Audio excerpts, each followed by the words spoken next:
إن الحمد لله نحمده ونصلي على رسوله الكريم أما بعد أعوذ بالله السميع العليم من الشيطان الرجيم بسم الله الرحمن الرحيم وامتازوا اليوم أيها المجرمون ألم أعهد إليكم يا بني آدم ألا تعبدوا الشيطان إنه لكم عدو مبين وأن اعبدوني هذا صراط مستقيم وَلَقَدْ أَضَلَّ مِنْكُمْ جِبِلًّا كَثِيرًا أَفَلَمْ تَكُونُوا تَعْقِلُونَ هَذِهِ جَهَنَّمُ الَّتِي كُنْتُمْ تُوعَدُونَ اصْلَوْهَا الْيَوْمَ بِمَا كُنْتُمْ تَكْفُرُونَ الْيَوْمَ نَخْتِمُ عَلَى أَفْوَاهِهِمْ وَتُكَلِّمُنَا أَيْدِيهِمْ وَتَشْهَدُ أَرْجُلُهُمْ بِمَا كَانُوا يَكْسِبُونَ وَلَوْ نَشَاءُ لَطَمَسْنَا عَلَى أَعْيُنِهِمْ فَاسْتَبَقُوا الصِّرَاطَ فَأَنَّىٰ يُبْصِرُونَ وَلَوْ نَشَاءُ لَمَسَخْنَاهُمْ عَلَى مَكَانَتِهِمْ فَمَا اسْتَطَاعُوا مُضِيًّا وَلَا يَرْجِعُونَ۔ حضرات محترم، گزشتہ آیات میں ہم یہ بات پڑھ آئے ہیں کہ اللہ مالک انسان کو یہ بات بتلا رہے ہیں کہ فَالْيَوْمَ لَا تُظْلَمُ نَفْسٌ شَيْئًا وَلَا تُجْزَوْنَ إِلَّا مَا كُنْتُمْ تَعْمَلُونَ۔ اس دن کسی نفس پہ کچھ بھی ظلم نہیں کیا جائے گا، جو کچھ کسی نے کیا ہے اس کا اسے بدلہ ملے گا۔ اور اس وقت دو قسم کے ہی لوگ ہوں گے، ایک تو وہ جنہوں نے دنیا کی زندگی میں اللہ کی اطاعت اور فرما برداری کی ہوگی، ان کے لیے جو انعامات ہیں ان کا تذکرہ کل کی مجلس میں عرض کیا تھا، اور ایک وہ لوگ ہیں جنہوں نے اپنی زندگی اللہ کے حکموں کی نافرمانی، انکار اور کفر کے اندر بسر کی۔ اللہ ہم سب کو اپنی پناہ میں رکھے۔ نبی کریم صلی اللہ علیہ وسلم آپ صبح شام کے اذکار میں اس بات پہ اللہ کی پناہ مانگا کرتے تھے، اللہم انی اعوذ بک من الکفر والفقر واعوذ بک من عذاب القبر۔ اے اللہ، میں اس بات سے تیری پناہ چاہتا ہوں کہ میں تیرے حکموں کا انکار کرنے والا بن جاؤں۔ اے اللہ، اس بات سے بھی تیری پناہ چاہتا ہوں کہ میں فقیری میں مبتلا ہو کے ذلت کی زندگی بسر کروں۔ وَأَعُوذُ بِكَ مِنْ عَذَابِ الْقَبْرِ، اے اللہ قبر کے عذابوں سے بھی تیری پناہ میں آتا ہوں۔ تو یہ کفر کی زندگی نبی کریم صلی اللہ علیہ وسلم نے اس کے متعلق فرمایا انسان کو چاہیے کہ اگر وہ جلا دیا جائے، کاٹ دیا جائے، لیکن کفر کی زندگی نہ بسر کرے۔ یہ انسان کے لیے تباہی اور ہلاکت ہے۔ انسان سمجھتا یہ ہے کہ دنیا میں کون مجھے پوچھنے والا۔ آپ دیکھیں کہ فرعون، اللہ نے بہت شان و شوکت اسے دی، ایک عظیم مملکت دی، بہت طاقتور فوج دی، لیکن کفر کی زندگی بسر کرتے ہوئے اتنا زیادہ متکبر ہو گیا کہ یہاں تک اس نے کہہ دیا کہ انا ربکم الاعلی، سب سے بڑا رب میں ہوں، نعوذ باللہ من ذالک۔ پھر جو حقیقی رب ہے اس نے اسے جب برباد کیا، غرق کیا، تو ایک گھونٹ پانی کا بھی برداشت نہیں کر سکا تھا۔ جب ایک غوطہ آیا، مرنے کو سامنے دیکھا تو کہنے لگا لا الہ الا الذی آمنت بہ بنو اسرائیل، میں اللہ کے علاوہ کوئی الہ نہیں، میں بنی اسرائیل کے رب پہ ایمان لاتا ہوں۔ لیکن اس وقت اس کا وقت گزر چکا تھا، اس وقت بھی اس کے یہ کلمہ کوئی کام نہ آیا۔ تو اللہ رب العزت اس وقت سے پہلے اگر ہم کسی معاملے میں بھی انکار کی زندگی بسر کرتے ہیں تو اللہ ہم پہ رحم فرمائے، ہم اس زندگی کو چھوڑ دیں، وگرنہ قیامت کے دن کیا ہوگا اس کا تذکرہ ان آیات میں کیا ہے۔ اللہ فرماتے ہیں نیک لوگوں کو تو رب سلام کرے گا، اور ساتھ ہی جو مجرم ہیں، جنہوں نے جرائم کیے، جو اپنی زندگی میں اللہ کی نافرمانی کرتے رہے، اللہ ہم سب کو اپنی پناہ میں رکھے۔ اللہ فرمائیں گے وَامْتَازُوا الْيَوْمَ أَيُّهَا الْمُجْرِمُونَ، الگ ہو جاؤ آج کے دن اے مجرموں، تمہارا نیک لوگوں کے ساتھ کوئی تعلق نہیں ہے۔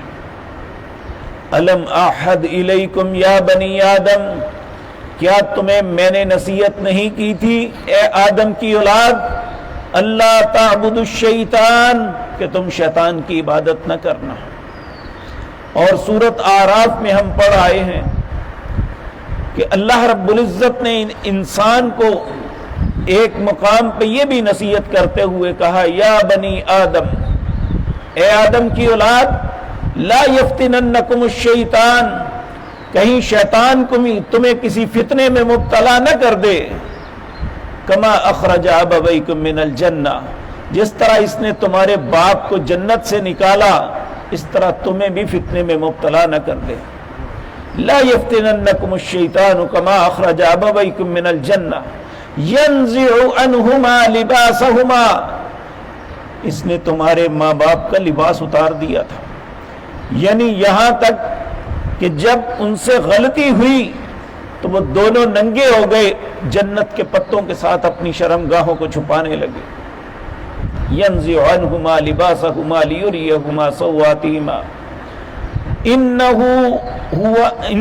یراکم ہوا وقبیلہ من حیث لا ترونہم، یہ تمہیں وہاں سے دیکھتے ہیں جہاں تم نہیں دیکھ سکتے، یعنی ہم شیاطین اور اس کی ذریت کو نہیں دیکھ سکتے لیکن وہ ہمیں دیکھتے ہیں۔ نبی کریم صلی اللہ علیہ وسلم نے اسی لیے فرمایا جب تم واش روم رفع حاجت کے لیے جاؤ تو یہ کہو بسم اللہ اللہم انی اعوذ بک من الخبث والخبائث، اللہ کے نام سے شروع کرتا ہوں اور اللہ کی پناہ میں آتا ہوں ہر قسم کے خبیث جنوں اور جنیوں سے۔ تو اللہ نبی کریم صلی اللہ علیہ وسلم نے فرمایا یہ دعا پڑھنے کی برکت کی وجہ سے شیطان اور تمہارے درمیان ایک پردہ حائل ہو جاتا ہے، وہ تمہیں ننگا نہیں دیکھ سکتا۔ لیکن اگر کوئی انسان ایسا نہیں پڑھتا تو شیطان جب وہ واش روم میں جاتا ہے اس کی شرمگاہوں سے کھیلتا ہے۔ تو اللہ رب العزت نے فرمایا یہ تمہیں ایسی جگہ سے دیکھتا ہے جہاں تم نہیں دیکھ سکتے، اور تم پہ وہاں سے وار کرتا ہے کہ تمہیں احساس بھی نہیں ہوتا۔ یہاں بھی کہا الم اعہد الیکم، کیا میں نے تمہیں نصیحت نہیں کی تھی، میں تمہیں تاکید نہیں کی تھی تمہیں، یا بنی آدم، اے اولاد آدم، اللہ تعبد الشیطان، شیطان کی عبادت نہ کرنا، انہ لکم عدو مبین، بے شک وہ تمہارا کھلا دشمن ہے، وَأَنِ اعْبُدُونِی، اپنے رب کی عبادت کرنا، میری عبادت، اللہ فرماتے ہیں میری عبادت کرنا، ھذا صراط مستقیم، یہی سیدھا رستہ ہے۔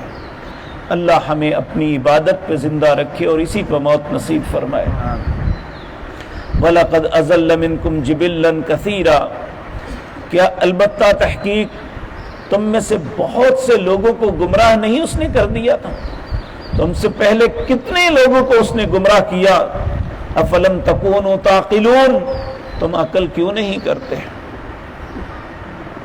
پھر اللہ انہیں فرمائے گا جب یہ ساری باتوں کا احساس دلائے گا، اے مجرموں الگ ہو جاؤ، میں نے تمہیں یہ سب کچھ کہا تھا، پھر کہا جائے گا نعوذ باللہ من ذالک، اللہ ہم سب کو اپنی پناہ میں رکھے، ھذہ جہنم التی کنتم توعدون، یہ وہ جہنم ہے جس کا تم سے وعدہ کیا تھا، اصلوھا اليوم بما کنتم تکفرون، آج تم اس میں چلے جاؤ، اس کو مل جاؤ، جو تم کفر کرتے تھے تمہارا ٹھکانہ یہ ہے۔ الیوم نختم علی افواہہم، جس طرح آج دنیا میں انسان چلاکی کرتا ہے، مکر کرتا ہے، سمجھتا ہے میرا کسی کو کیا پتہ چلے گا، اور وہ بڑی زبان درازی کے ساتھ اپنی خطاؤں پہ پردہ ڈال دیتا ہے اور الزام دوسرے پہ لگا دیتا ہے. تو جب وہ انسان یہی چلاکی وہاں بھی اللہ کی بارگاہ میں کرے گا تو اللہ فرمائیں گے کوئی بات نہیں کہ وہ کہے گا میں کسی گواہ کو نہیں مانتا، یہ میری مخالفت کرتے ہیں، میں کسی کی بات کو نہیں تسلیم کرتا. اللہ فرمائیں گے میں بلکہ یہ کہے گا یہ میرا جسم، اس کے علاوہ کوئی میرا حق میں نہیں، سب میرے مخالف ہیں. اللہ کہیں گے کوئی بات نہیں، الیوم نختم علی افواہہم، آج اس کے منہ پہ مہر لگا دو. وتکلمنا ایدیہم، اللہ فرمائیں گے پھر اس کے ہاتھ میرے ساتھ کلام کریں گے.